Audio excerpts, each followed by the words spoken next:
Hai, berjumpa dengan saya David SP, perwakilan dari Kabupaten Gunung Mas yang merupakan peserta Lomba Gelar Teknologi Tepat Guna tahun 2025. Kami dari Kabupaten Gunung Mas mengusung tema teknologi sangat sederhana, yakni filter air sederhana. Bagaimana cara pembuatannya? Ayo kita mulai. Alat dan bahan yang kita pergunakan, yang pertama kompor ataupun alat pembakar lainnya.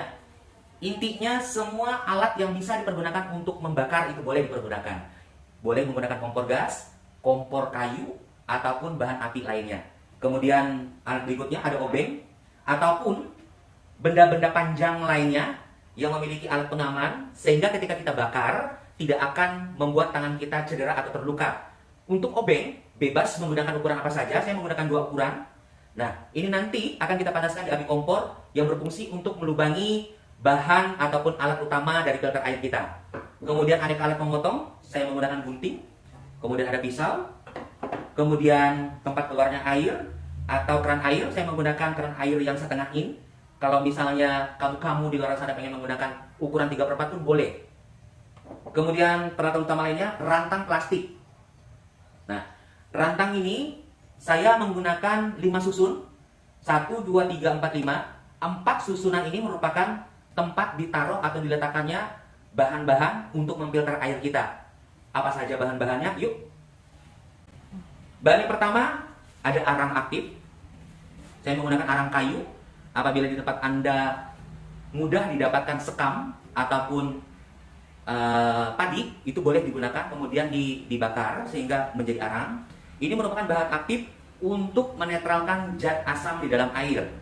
Karena filter air yang kami buat bertujuan untuk memfilter air dengan kandungan asam ataupun karat tinggi.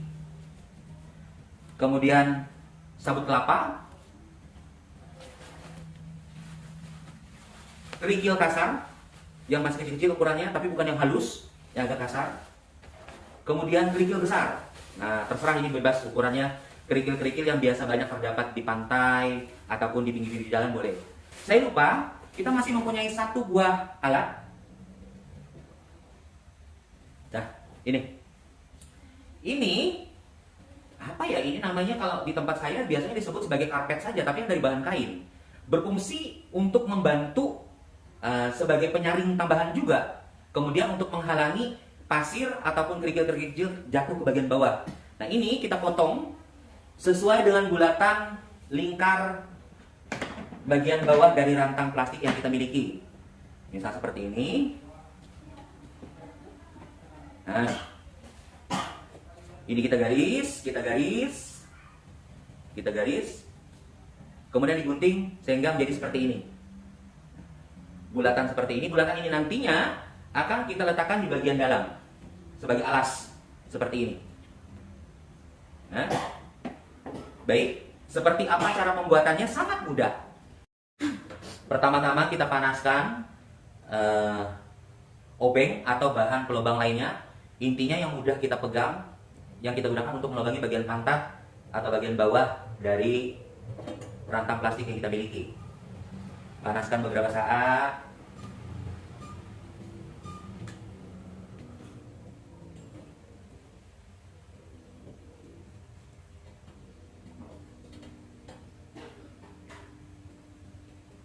Bila sudah panas, langsung saja kita tusukkan ke bagian bawah dari rantang yang kita miliki. Lakukan berulang-ulang. Seperti bisa terlihat, sudah ada beberapa lubang sudah saya buat sebelumnya. Untuk lubang, tidak ada ketentuan tersendiri. Intinya, semakin banyak lubang, maka air yang mengalir akan semakin banyak pula. Paling tidak, antara lubang satu dengan lainnya berjarak 1 cm. Nah, bisa kita lihat cara melubanginya cukup mudah.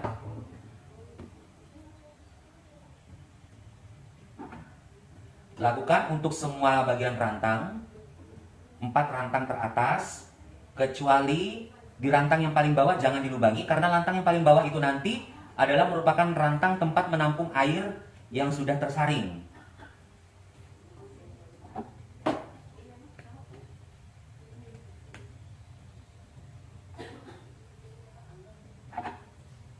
Seperti itu. Apabila semua bagian bawah rantang semuanya sudah kita lubangi, 4 yang bagian atas rantang. Langsung saja kita lapisi dengan menggunakan karpet atau alas lantai yang terbuat dari bahan kain tadi. Di bagian alasnya sudah kita potong membentuk bulatan. Kita masukkan, kita masukkan.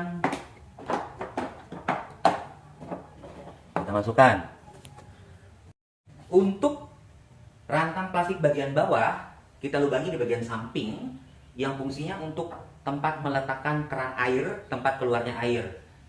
Cara melubanginya boleh menggunakan obeng tadi lagi, dipanasi sebentar, dilubangi pelan-pelan, atau seumpama memiliki alat lubang lainnya silakan.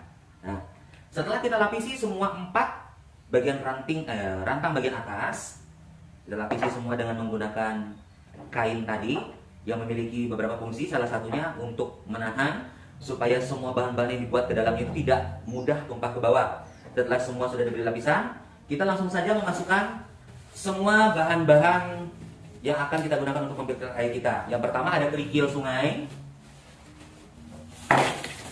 Langsung saja kita isi.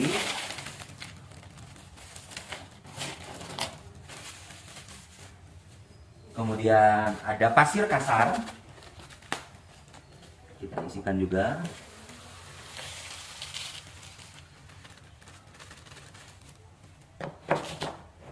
Kemudian ada sabut kelapa.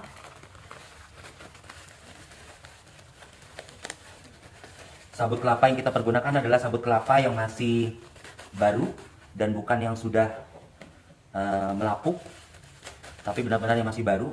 Dan ini sangat mudah didapatkan di mana saja.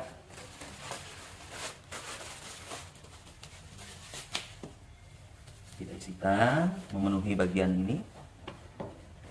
Kemudian yang terakhir, arang aktif. Dalam hal ini saya sekali lagi menggunakan arang kayu biasa yang banyak dijual sebagai bahan baku apabila kita ingin memanggang di rumah. Isikan. Kenapa menggunakan bahan arang aktif? Karena arang aktif inilah yang berfungsi nanti menetralisir kadar karat di dalam air. Nah, bila kita lihat tampilannya seperti ini.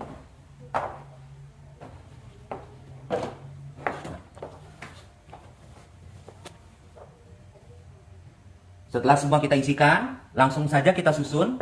Di bagian bawah adalah rantang kosong, tempat menampung air bersih yang sudah kita filter. Kemudian di bagian tingkat yang pertama, kita buat sabut kelapa. Tingkat yang berikutnya, kita buat arang.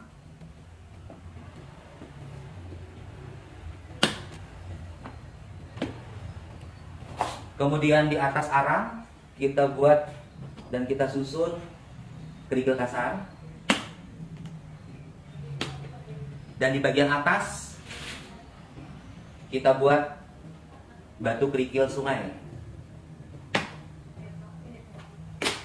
Selesai. Secara visual akan tampak seperti ini.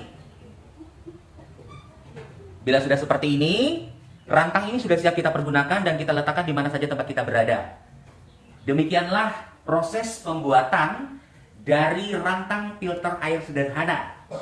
Dari Kabupaten Gunung Mas, saya David SP mengucapkan selamat mencoba.